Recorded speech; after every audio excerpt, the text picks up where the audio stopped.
A partir de agora está no ar Agro e Prosa Podcast, o seu podcast do agronegócio. Oferecimento Precisão Aeroagrícola. Alta tecnologia, eficiência e produtividade no campo. Com a precisão aeroagrícola, você tem maior uniformidade na aplicação, sem amassar plantas e sem compactar o solo. Tudo isso com menor impacto ambiental e uma equipe comprometida com ética, respeito, inovação e resultados.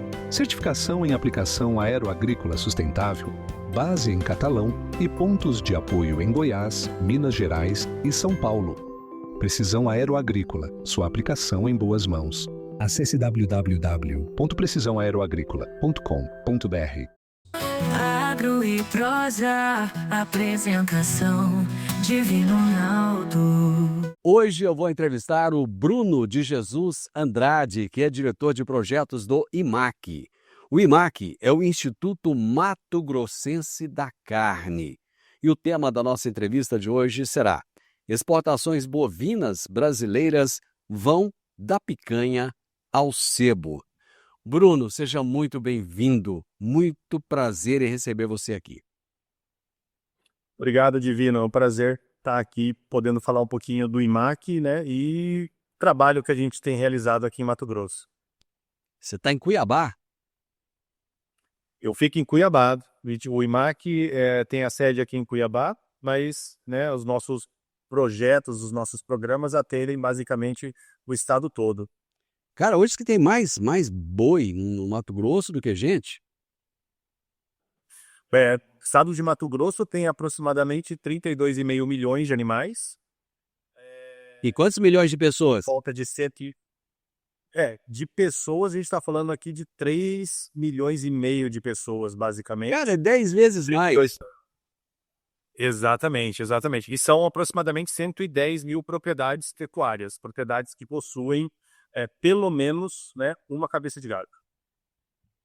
A que se deve essa relevância, esse protagonismo do Estado na pecuária? Bom, o estado de Mato Grosso, ele tem uma história recente, né, no desenvolvimento da agropecuária e basicamente o boom na agropecuária começou na década de 70, 80. A produção de grãos aumentou bastante aqui no estado a partir da década de 90. E isso chamou bastante a atenção, obviamente, da intensificação da produção de animais, né, de bovinos.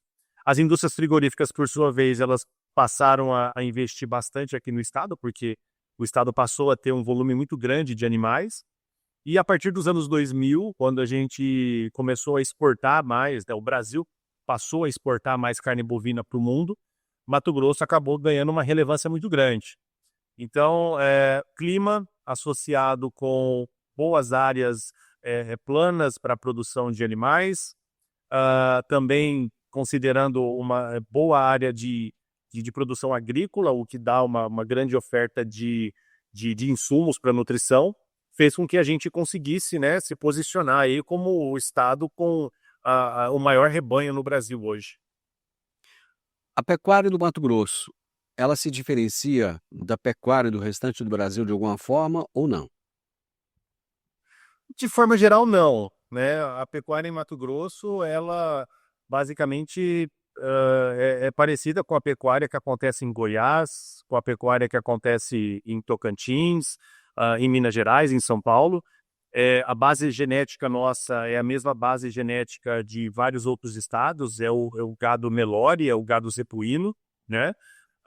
Aqui também tem a produção de animais de sangue com sangue europeu, com genética europeia, assim como em outros estados. A nutrição que é utilizada aqui também é utilizada em outros estados.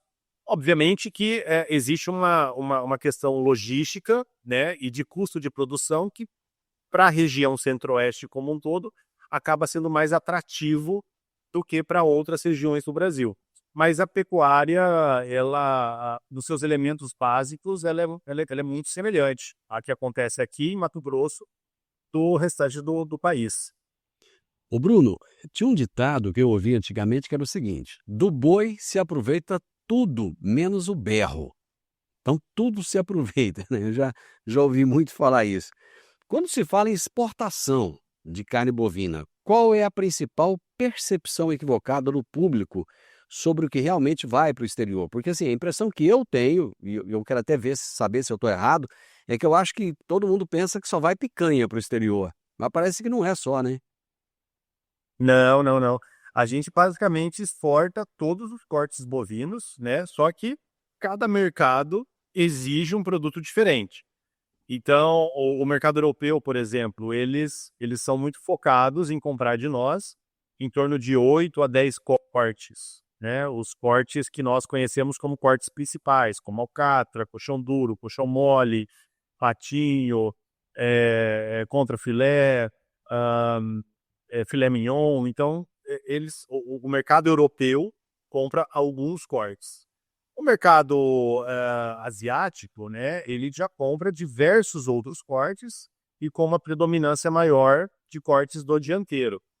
Então, assim, cada mercado tem uma característica, né, diferente, por questões culturais, por questões religiosas, às vezes, né?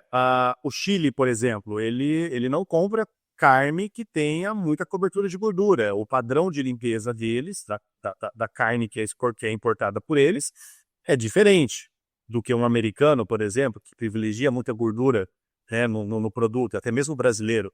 Então, cada mercado tem a sua particularidade, e o mais interessante é que a gente tem a capacidade de atender todas essas particularidades, por isso que o Brasil se coloca como um dos principais exportadores. E aí, tem-se também, né, como você comentou, Divino, a percepção de que a carne de boa qualidade, somente a picanha, vai para fora. Muito pelo contrário. O que acontece muitas vezes é que o comprador, ele, ao fechar o contrato com uma indústria frigorífica, ele define um padrão, né? Então, ele quer comprar um container, 10 containers, 20 containers de um determinado corte, ou de alguns determinados cortes. E ele define um padrão para esses cortes. Assim como nós, eu ou você, quando a gente vai no açougue, a gente quer comprar um corte X com uma determinada característica de cobertura de gordura, de marmoreio, de peso, de tamanho, enfim. Então, essa patronização, muitas vezes, a gente subentende como produtos de excelente qualidade que estão sendo colocados no mercado externo e produtos ruins estão ficando no mercado doméstico. Mas não é assim, né? O produto de qualidade que é produzido hoje no Brasil, em Mato Grosso, aquele produto de excelente qualidade, ele fica no Brasil, ele nem é mandado para fora, porque não compensa você mandar esse produto para fora, uma vez que o consumidor brasileiro, ele demanda muito por esse produto de altíssima qualidade. O que a gente vende muito bem para fora, e nós somos reconhecidos por isso, é padrão, né? E padrão, normalmente, quando você consegue oferecer com constância um determinado produto, o padrão ele tem um valor acima de mercado. Aliás, Bruno, eu falei da picanha. Cara, picanha parece que é uma obsessão só do brasileiro, né? O brasileiro que tem esse negócio com picanha e tal. E assim, parece que ele nem vê muito tantos outros cortes, né? Então, assim, sei lá, tanta aquela fixação em cima da picanha. Por que isso, hein? Assim, a picanha, ela assim, é por ser um corte muitas vezes de valor agregado mais alto, né? É um corte que sempre é um corte que está muito associado ao autoconsumo quando a pessoa ela aumenta a sua renda, né? Então, como o Brasil ele é formado basicamente por uma classe média hoje, e que no passado era uma classe que tinha menos recurso, então qualquer incremento no ganho das famílias, né, a pessoa quer comer algo melhor. E aí a picanha ela é associada a esse algo melhor, né? Porque vamos pensar que há 30 anos atrás, a gente não tinha diferentes cortes famosos como nós temos hoje, né? Era um ou outro só, e um desses que sempre foi muito famoso é a picanha, pela sua característica, pela posição no animal, pelo sabor, ela sempre se destacava. Ainda que o animal não fosse um animal excepcional, a picanha, ela era um corte que saía desse animal e tinha uma determinada qualidade. Entretanto, hoje, 2026, a gente produz animais de excelente qualidade. Então, toda parte do animal, todo corte que o animal oferece, ou quase todo corte que o animal oferece, tem uma qualidade superior a 30 anos atrás. Então, a gente já começa a perceber que a picanha como alvo principal já não é a mesma coisa do que há 30 anos atrás, porque existem outros cortes que dão muito mais. No meu caso, por exemplo, eu sou fã de fraldinha, nem sou fã de picanha. Então, eu sou fã de fraldinha, eu gosto muito de contrafilé, né? Então, são cortes que me chamam mais atenção do que a picanha. E são cortes que hoje você consegue encontrar de altíssima qualidade com muito mais facilidade do que há 30 anos atrás. Então, acredito que a questão da picanha veio muito por conta disso. No passado, era um dos cortes que se sobressaía a média total dos cortes, porque os animais antigamente não eram produzidos com tanta qualidade assim, só que hoje nós temos animais de excelente qualidade que oferecem aí muito mais cortes de qualidade além da picanha. O Bruno, há 30 anos atrás, existia carne de primeira e carne de segunda. Não, tinha outra categoria, viu? Tinha outra categoria. Tinha a segunda boa e a segunda ruim, que era a mais dura e a menos dura. Cara, hoje não, mudou demais. Eu vi um vídeo esses dias, eu achei tão interessante. Cara, eu não entendo nada de corte de carne, eu sou aquele cara que chega no açougue e sofre, porque qualquer coisa que o cara me entregar, eu vou achar que é o que eu tô pedindo. Eu não entendo, né? Depois a mulher fica brava quando chega em casa. Mas um dia desses eu vi, o pessoal pegou lá uma carne e eles falaram: olha, isso aqui é a 100. O brasileiro não dá nada por isso aqui, não vale nada. Mas aí se você tirar esse pedaço aqui, aí ele vira. Aí eles falaram o nome lá em inglês, que eu nem me lembro o nome, né? Você tira esse pedaço aqui, ele vira não sei o quê. Você tira esse outro aqui, ele vira não sei o quê, tá? E vai agregando valor a isso. É verdade isso? É verdade, tem do Acém, se eu não estiver muito enganado, do Acém você tira o Denver Steak.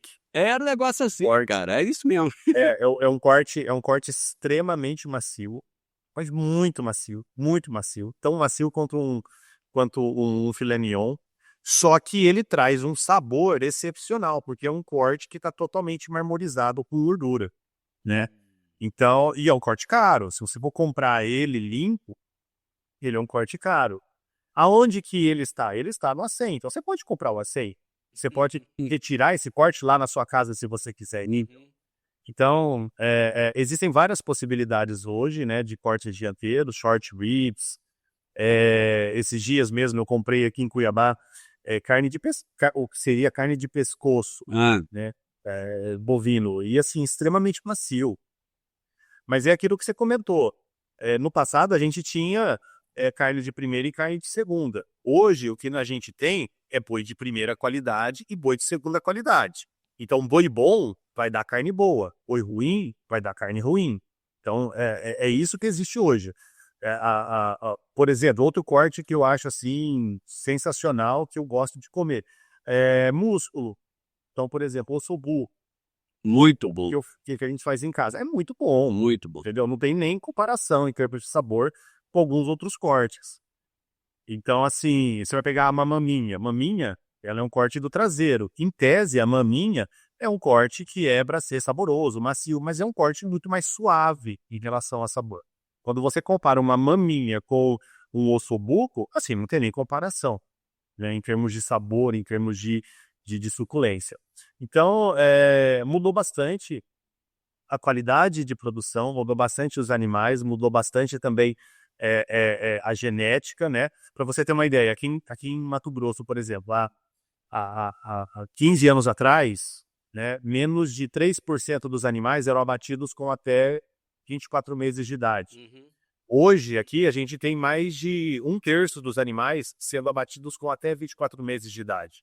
Então, olha só o salto de produtividade, e aí a gente tem nutrição, a gente tem sanidade, tem melhoramento genético, melhoria no manejo, na gestão da propriedade, que fez com que a gente produzisse animais mais pesados, porque os animais ficaram mais pesados, e mais jovens, e mais bem acabados, né? Porque Há 15 anos atrás, a gente atendia poucos mercados internacionais. Hoje, a gente atende mais de 150 mercados internacionais. E somos reconhecidos pela qualidade do produto, entendeu? O Brasil realmente, cara, mudou muito, diversificou, mudou e tem mudado cada vez mais.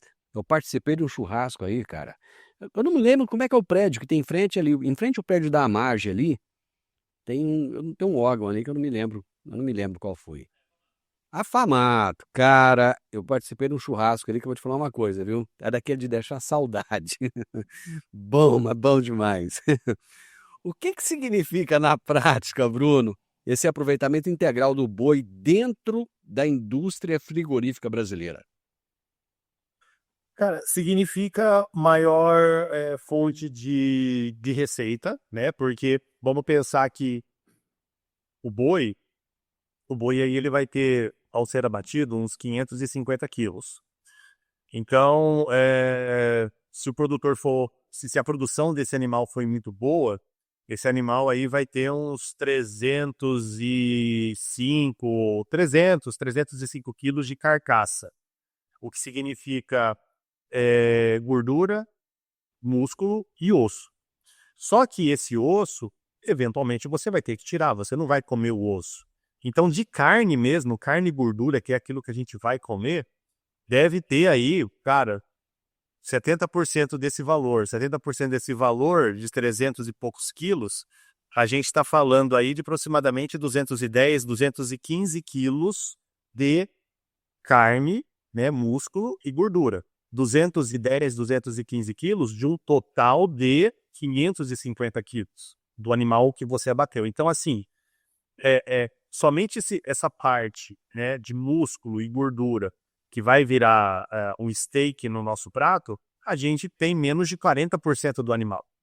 Então, existem outros quase 60% ou mais que não é músculo e gordura que serão destinados à alimentação humana.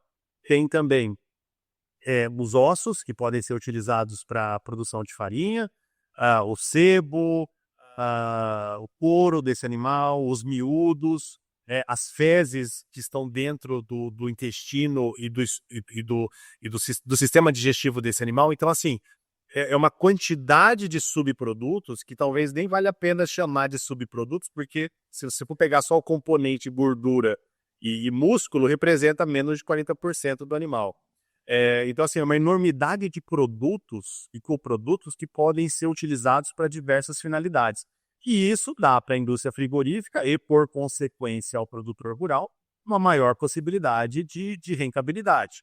Além disso, são menos resíduos que a gente está jogando no meio ambiente. Então, é um uso sustentável do animal. É o uso até o talo, né? O uso até o berro desse animal, porque você, dessa forma, não está jogando poluentes, você não está jogando matéria-prima no meio ambiente. Ô Bruno, você falou que a função do IMAC é divulgar essa carne, a qualidade dessa carne produzida no Mato Grosso, né? Divulgar não só no Brasil, como no exterior. Antigamente falava-se muito da qualidade da carne uruguaia, da carne argentina, da carne australiana, da carne americana. Cara, como é que nós estamos hoje, quando comparados com esses mercados, em termos de qualidade de carne? Cara, a gente está numa posição de igualdade, basicamente. Assim, como é que a gente... O que acontece hoje? O Brasil, ele é muito grande, nosso rebanho é um rebanho gigantesco, né? Em Mato Grosso, por exemplo, são 32 milhões e meio de animais. Esses 32 milhões e meio de animais, esse rebanho, é maior do que o rebanho do Uruguai, maior que o rebanho da Argentina, maior que o rebanho da Austrália, né? A gente produz animais conhecidos como animais que vão dar origem à carne commodity, carne de baixo valor agregado. Sim, nós temos essa possibilidade. Brasil, estado de Mato Grosso, Goiás, todos os estados do Brasil têm a possibilidade de produzir animais de altíssima qualidade, e carne de altíssima qualidade, de animais da raça Angus, Wagyu, também temos. Cimental, Braford, Hereford, temos todas essas possibilidades. O que acontece hoje, muitas vezes, é que a quantidade de produtos de altíssima qualidade ainda não é grande. Então, hoje a gente produz uma quantidade muito grande de carne commodity, o que a gente classifica, na verdade, como carne ingrediente e carne culinária, e um volume mais baixo de carne gourmet, que é aquela carne, aquele steak que normalmente se come quando você vai num restaurante de alto padrão. Então, o nosso volume ainda por desse tipo de produto, ele é mais baixo do que a carne commodity e a carne ingrediente e a carne culinária. Mas a gente tem a total capacidade de produzir esse tipo de animal, esse tipo de produto, porque a gente tem a tecnologia para isso, né? Todas as maiores tecnologias que se tem hoje para a produção de gado, o Brasil, ele reúne essas informações, esse conhecimento, e já é aplicado em boa parte das fazendas. É possível se produzir essa carne com esse padrão de qualidade que você está falando, essa carne gourmet, com o Nelore? É possível sim, existem alguns experimentos na verdade, fazendas, não só experimentos, mas fazendas que na prática têm mostrado que a gente está produzindo animais Nelore, né, carne de animais Nelore com uma maior qualidade do que há 15, 20 anos atrás. Importante lembrar que esses números que eu citei, por exemplo, de Mato Grosso, onde a gente tem mais de 1/3 dos animais sendo abatidos com menos de 24 meses, até 24 meses de idade, são animais de base zebuína, em geral Nelore. Então, o nosso rebanho Nelore melhorou bastante, melhorou absurdamente. Hoje se fala de Nelore marmoreio. Tudo bem que a gente precisa evoluir muito para ter uma quantidade grande desse tipo de animal. Mas hoje já existe conhecimento técnico, né, conhecimento científico, para que a gente consiga fazer isso na prática. Precisa ainda muito trabalho de extensão e ensino, mas o conhecimento científico e técnico para isso ser feito a gente já possui. É verdade que a carne brasileira é muito barata? Ahn, É uma forma de se enxergar, mas a nossa avaliação ela vem por outro prisma, de que o nosso custo de produção ele é muito competitivo. Então, o custo de produção da arroba do boi gordo, o custo de produção de 1 quilo de carne aqui no Brasil é muito competitivo em relação a outros países. E isso acontece porque nós temos recursos naturais, nós temos áreas de pastagem de altíssima qualidade, nós temos uma produção agrícola muito grande, né? E basicamente nós temos um bom nível de gestão e de tecnologia sendo utilizados. Tudo isso combinado faz com que a gente tenha um custo por unidade, um custo por quilo de carne produzido menor do que os nossos principais concorrentes, que têm problemas de disponibilidade de água, tem problemas de clima, né? Então a gente ainda tem essa situação do clima ser muito favorável, isso faz com que a gente seja muito competitivo, né? Então eu não gosto de classificar que o nosso produto é barato, eu gosto de classificar que o nosso produto é extremamente competitivo, porque a gente tem os fatores de produção extremamente apropriados e em quantidade para produzir um produto com um custo unitário menor do que os nossos concorrentes. Você citou lá atrás a intensificação. A intensificação ela está entrando muito forte em todos os lugares, né? Até em função da concorrência que a agricultura tem trazido. A intensificação tem ajudado a melhorar a qualidade da nossa carne? Tem ajudado. Então, sistemas de confinamento, semi-confinamento, a terminação intensiva a pasto. Hoje, esse tipo de sistema de produção, ele facilmente corresponde a mais de 50% dos animais que são abatidos hoje no estado de Mato Grosso. Então, um dos motivos muito grandes para a gente ficar com esse número aí de mais de 1/3 dos animais abatidos com até 24 meses, vem disso, vem do fato da gente estar intensificando bastante a nossa produção, né? E utilizando sistemas integrados de produção, então integração lavoura-pecuária, confinamento, semi-confinamento, chip. Então, assim, existem muitas técnicas produtivas que a gente tem conseguido colocar a campo e isso tem ajudado bastante o produtor a produzir aí animais de excelente qualidade e animais jovens, né? E o que é muito bom também, até mesmo para o giro dessa propriedade.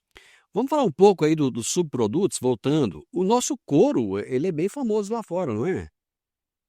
Sim, a gente é um dos maiores produtores, por ter o maior rebanho, por ser o maior produtor de carne, também somos os maiores produtores de couro aí. Sebo. Para que se usa sebo? E quem compra sebo?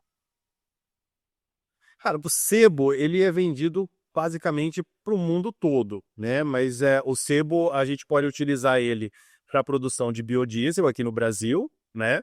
Então é uma utilização muito nobre do sebo, mas ele também pode ser utilizado para a produção de perfumes, base, né, para a produção de perfumes, e também para área de limpeza, né? Então, sabonetes, sabão.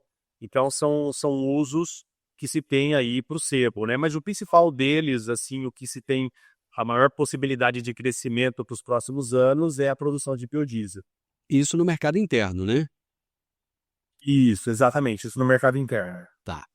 No mercado pet, se usa também algum desses subprodutos?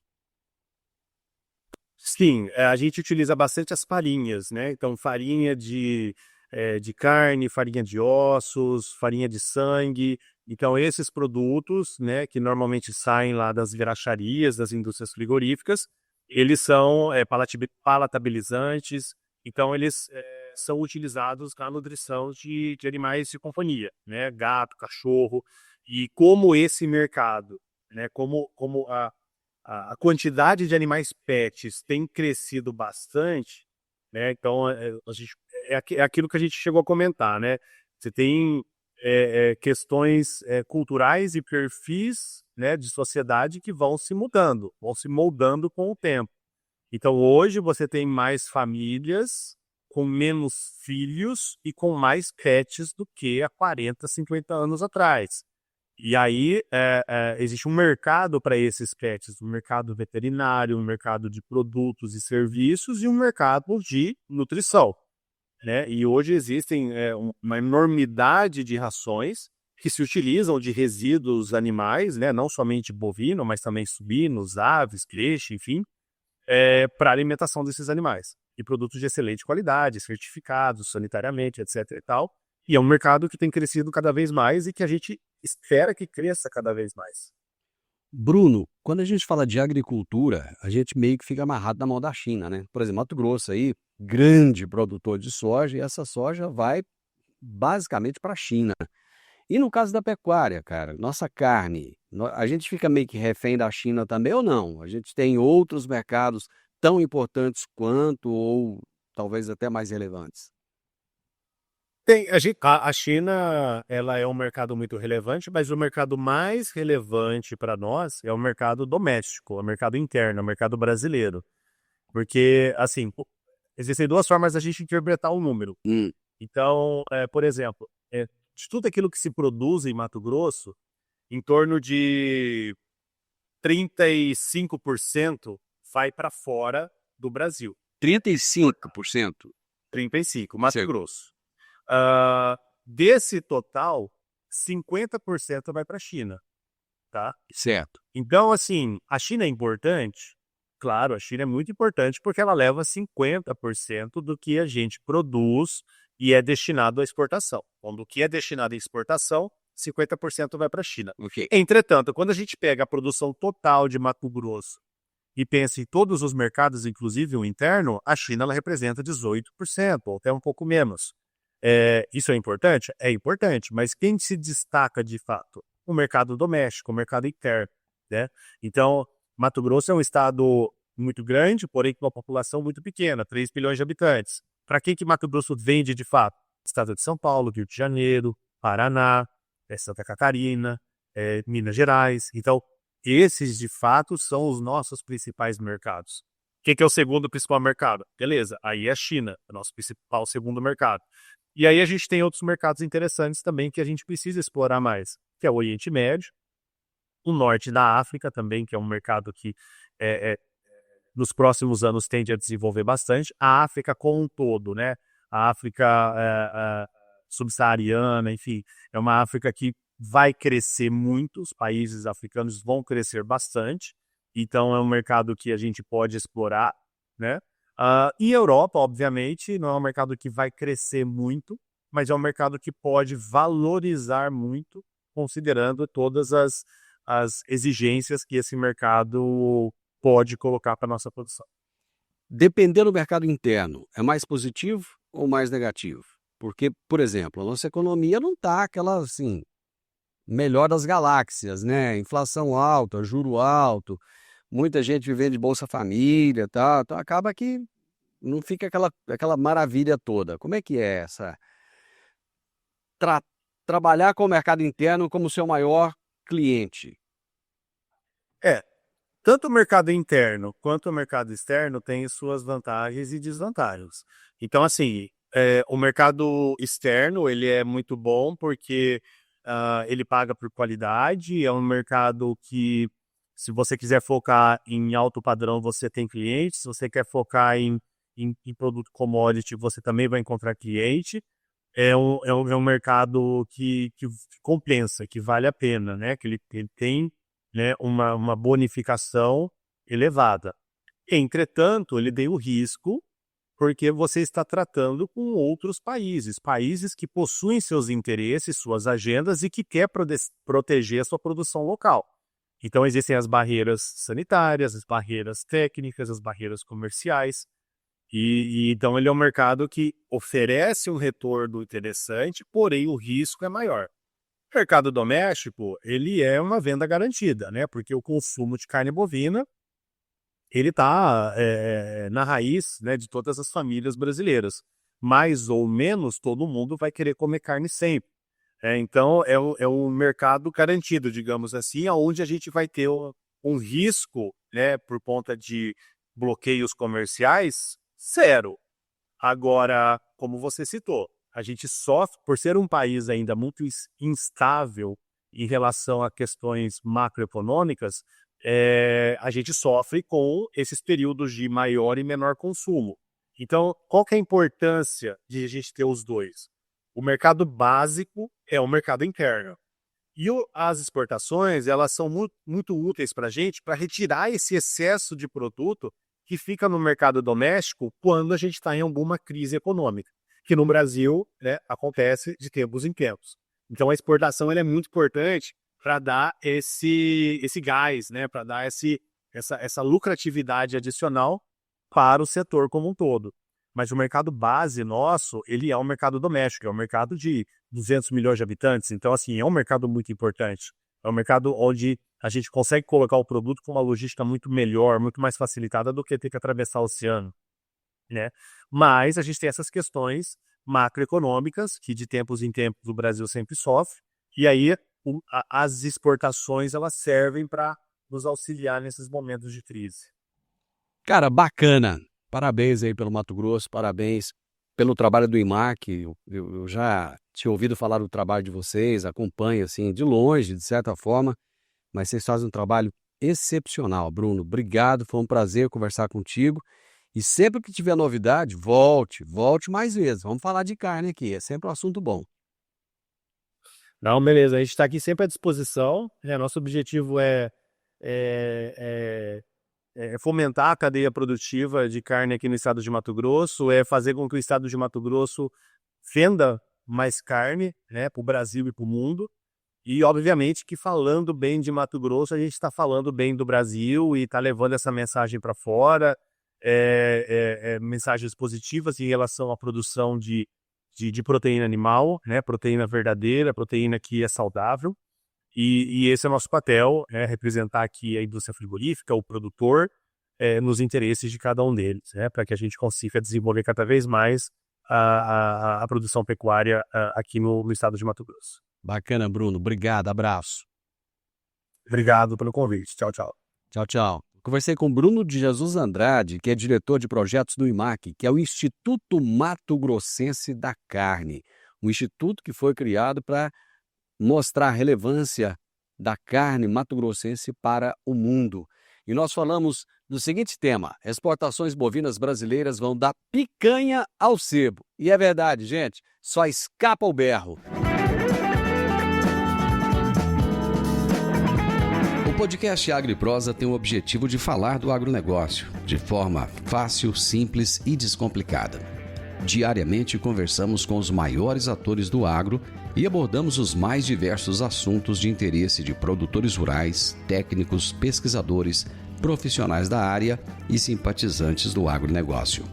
Se você gosta do nosso podcast, então você pode nos ajudar. É muito simples. Basta seguir-nos nas principais plataformas de streaming e também no YouTube. Se você deixar um gostei, compartilhar os episódios e deixar um comentário, já vai nos ajudar muito a dar relevância tanto ao podcast quanto ao canal. E o mais importante de tudo, nos siga para receber notificações de novos vídeos e episódios. Um grande abraço para você e até a nossa próxima prosa.